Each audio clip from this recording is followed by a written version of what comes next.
Hi friends, welcome back my channel. మేమైతే ఈరోజు Kingdom మూవీకి అయితే వచ్చినాము. నాకు కొంచెం కూడా ఐడియా లేదన్నమాట. ఈ మూవీలో హీరో తెలుసు విజయ్ దేవరకొండ అని, కానీ హీరోయిన్ మాత్రం తెలీదు. స్టోరీ ఏంటో కూడా నాకు తెలీదు. ఈ మూవీకి ఎవరు వస్తారులే అనుకున్నాను, కానీ చాలామంది వచ్చేళ్ళు. సీట్లన్నీ ఫుల్ ఫిల్అప్ అయిపోయినాయి అన్నమాట. కానీ మూవీ చూస్తున్నంతసేపు మస్తు ఇంట్రెస్టింగ్ ఉండే మూవీ అయితే చాలా చాలా బాగున్నది. ఎవరైనా వెళ్ళని వాళ్ళు ఉంటే వెళ్ళి ఖచ్చితంగా చూడండి, ఫుల్ సాటిస్ఫై అవుతారనమాట. 7 years తర్వాత విజయ్ దేవరకొండ ఫుల్ హిట్ కొట్టిందన్నమాట. ఇంకా మీకు చూస్తే అర్థమవుతుంది, నేను చెప్పడం కంటే వెళ్ళి చూస్తేనే మీకు నచ్చుతుందన్నమాట. సో ఇంకా ఇంటర్వెల్ అయిన తర్వాత మేమైతే పాప్కార్న్ తీసుకొచ్చుకున్నాం. మనకి కంపల్సరీ కదా థియేటర్కి వెళ్తే పాప్కార్న్ అనేది. సో ఇంకా ఇంటర్వెల్ తర్వాత కూడా చాలా బాగున్నది మూవీ, చాలా సాటిస్ఫై అయ్యానన్నమాట.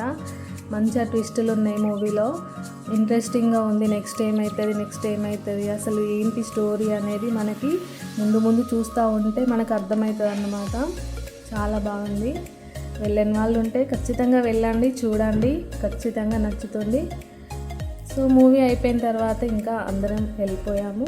చాలామంది ఫుల్ హ్యాపీగా ఫీల్ అయ్యారు మూవీ చూసిన తర్వాత. మొన్న పవన్ కళ్యాణ్ గారు మూవీ కొంచెం అప్సెట్ అయి ఉండే అందరూ, కానీ ఇప్పుడు అందరూ ఖుషిగా వెళ్తున్నారు. నెక్స్ట్ పార్ట్ కోసం వెయిట్ చేస్తున్నారు అన్నమాట అందరూ.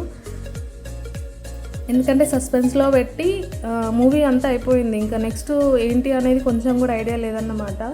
సడన్గా మూవీ అయిపోయింది, నెక్స్ట్ పార్ట్ కోసం వెయిట్ చేయాలి. సో అంతేనండి. వీడియో నచ్చితే లైక్, షేర్, సబ్స్క్రైబ్ చేయడం మాత్రం మర్చిపోకండి. అలాగే మూవీకి వెళ్ళి ఎంజాయ్ చేయండి. Bye friends.